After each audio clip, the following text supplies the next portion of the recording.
जिस Michael Jackson को दुनिया की नज़र में अमेरिका ने मार दिया था, आज एप्स्टीन की फाइल ने इसका खुलासा किया है कि माइकल जैक्सन मरा नहीं, अभी भी जिंदा है। देखिए इस न्यूज़ क्या आप भी इस्लाम के मानने वालों को बुरा और शैतानों को अच्छा बोलेगा? मर्जी तेरी।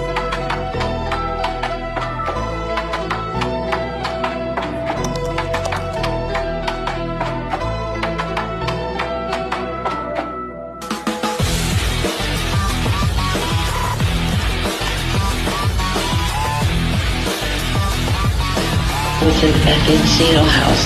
Encino House.